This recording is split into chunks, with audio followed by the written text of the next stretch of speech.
সাংবাদিক ভাইয়েরা আমার কাছে জানতে চেয়েছেন যে গতকাল লাল শার্ট পরিহিত যে ব্যক্তি আমাদের উপরে হামলা করেছে তার নামটি যেহেতু আমরা সামাজিক যোগাযোগ মাধ্যমে প্রকাশ করেছি, আমাকে খুব গুরুত্বপূর্ণ জায়গা থেকে এই তথ্য দেওয়া হয়েছে এবং সেই তথ্য আমি ডিএমপি কমিশনারকে পাঠিয়েছি।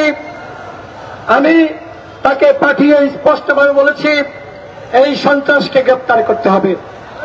ডিএমপি কমিশনার আমাকে বলেছেন যে তাকে তারা গ্রেপ্তার ইতিমধ্যে করেছে।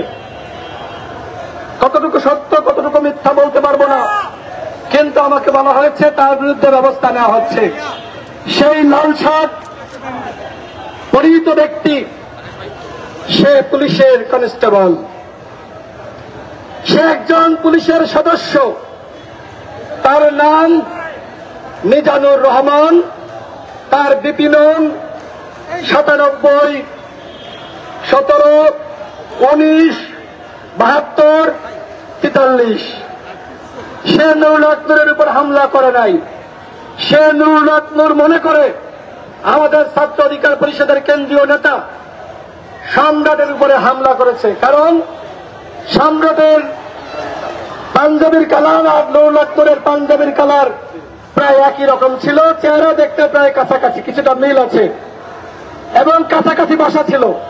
এই পুলিশের সন্ত্রাস সেইভাবে হামলা চালিয়েছে। মিজানুর রহমান তার নাম। আমরা ডিএমপি কমিশনারকে বলতে চাই, আপনারা কি ব্যবস্থা নিয়েছেন সেটি আপনারা বিবৃতি দিয়ে আপনারা প্রচার করুন, প্রকাশ করুন। পুলিশের মধ্যে এইরকম মিজানুর রহমানদের মতন হয় না সন্ত্রাস, এদেরকে আমরা কোনোভাবেই থাকতে দিতে পারি না। আমরা বারবার বলছি পুলিশের সংস্কার করতে হবে। আমরা বারবার বলছি প্রতিরক্ষা সংস্কার কমিশন গঠন করতে হবে। সেনাবাহিনীর সংস্কারের প্রয়োজন নাই। আপনি সচিবালয়ের সংস্কার করবেন, আপনি পুলিশের সংস্কার করবেন, আপনি শুধু ডিজিএফআই এবং সেনাবাহিনীর কোন সংস্কার করবেন না। এইটা কি হতে পারে?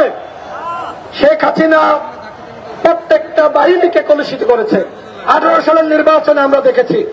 সুতরাং অবশ্যই প্রতিরক্ষা সংস্কার কমিশন গঠন করতে হবে। এবং গতকাল সেনাবাহিনীর পক্ষ থেকে একটি বিবৃতি দেওয়া হয়েছে। আমরা কি মব সৃষ্টি করেছিলাম? আমরা কি মব সৃষ্টি করেছি? বিভিন্ন জায়গায় ভুল বার্তা গেছে, এমনকি সরকারের অনেকে ভুল জানে যে আমরা নাকি জাতীয় পার্টির কার্যালয়ের সামনে গিয়েছি। সাংবাদিক ভাইয়েরা আপনারা সাক্ষী, আমরা কেউ জাতীয় পার্টির কার্যালয়ের সামনে গিয়েছিলাম? আমরা আমাদের কার্যালয়ের সামনে অবস্থান করছিলাম। আমাদের কার্যালয়ের সামনে আমরা সাংবাদিক সম্মেলন করার প্রস্তুতি নিচ্ছিলাম। আর তখনই সেনাবাহিনী অ্যাগ্রেসিভ মুডে, আমার কাছে মনে হচ্ছে ছাত্রলীগের ক্যাডার, আমি এবং নুরুল হক নূর দাঁড়িয়ে আছি, কারণ আমাদের মধ্যে এক ধরনের আস্থার জায়গা ছিল যে আমাদের দেখলে সেনাবাহিনী পুলিশ তারা হামলা চালাবে না, কারণ এই সরকার আমাদের সরকার। কিন্তু দেখলাম যে আমরা দাঁড়িয়ে আছি এবং এই দাঁড়িয়ে থাকা অবস্থায় নির্বিচারে আমাদের সামনে যারা ছিল হামলা শুরু করলো, এরপরে আমাদের উপর হামলা করলো।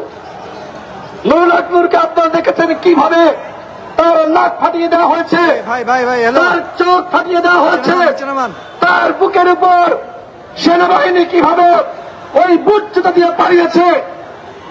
আমাদের সেনাবাহিনীর কাজ এটা হইতে পারে?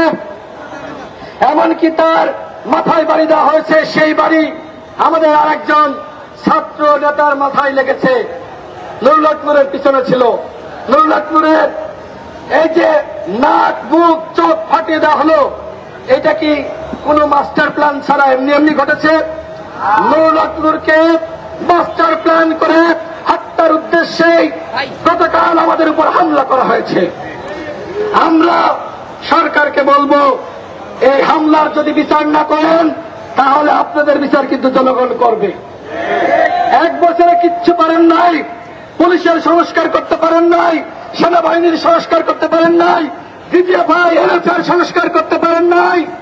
আপনারা শুধু কি করেছেন কি বলবো আসলে, আপনারা শুধু আপনাদের পকেট ভারী করেছেন, আপনাদের সংস্কার করেছেন, আপনারা সময় দীর্ঘায়িত করেছেন। সংগ্রামী সাথী বন্ধুগণ, অনেকে আমাকে বলছে যে গতকাল যে ঘটনা ঘটেছে এই ঘটনার পরে আরেকটি একাগারে নেমে আসতে পারে, নির্বাচন বানচাল হতে পারে। আমাদের স্পষ্ট ঘোষণা, এই সরকার ফেব্রুয়ারি মাসে নির্বাচনের ঘোষণা দিয়েছে। আমরা মনে করি ফেব্রুয়ারি মাসে নির্বাচন হবে। এই ঘটনাকে কেন্দ্র করে নির্বাচন বানচালের কোনো সুযোগ নাই। এই ঘটনাকে কেন্দ্র করে অন্য কোন ষড়যন্ত্র চক্রান্ত করার সুযোগ নাই। এই ঘটনাকে পুঁজি করে আরেকটি একাগার সৃষ্টি করার কোন সুযোগ নাই। আমাদের সভাপতির উপর হামলা হয়েছে এবং এর প্রেক্ষিতে প্রতিবাদ জানিয়ে বিএনপির ভারপ্রাপ্ত চেয়ারম্যান জনাব তারেক রহমান বিবৃতি দিয়েছেন, বিএনপির সংগ্রামী মহাসচিব মির্জা ফখরুল ইসলাম আলমগীর বিবৃতি দিয়েছেন, জামাতের আমির বিবৃতি দিয়েছেন, ইসলামী আন্দোলনের আমির বিবৃতি দিয়েছেন, এনসিপির পক্ষ থেকে বিবৃতি দেওয়া হয়েছে, বাংলাদেশের অন্যান্য মধ্যপন্থী দল, ইসলামিক দল, বাম দলগুলোর পক্ষ থেকে বিবৃতি দেওয়া হয়েছে এবং অনেকে ইতিমধ্যে নুরুল হক নূরকে দেখতে গিয়েছেন, অনেকে সমাবেশ করে প্রতিবাদ জানিয়েছে। আমরা গণ অধিকার পরিষদের পক্ষ থেকে ফ্যাসিবাদ বিরোধী সকল শক্তিকে ধন্যবাদ জানাচ্ছি যে নুরুল হক নূরের উপর যে হামলা হয়েছে এই হামলার প্রতিবাদে আপনারা রাজপথে নেমে এসেছেন। আজকে জামাত ইসলাম বিক্ষোভ করেছে, গতকাল এনসিপি বিক্ষোভ করেছে, আর অনেকে আগামীকাল পরশু বিক্ষোভ করার ঘোষণা দিয়েছে। এইবার সুযোগ এসেছে আমাদেরকে এক হওয়ার। গণ অধিকার পরিষদের পক্ষ থেকে আজকে আমরা জাতীয় ঐক্যের আহ্বান করছি।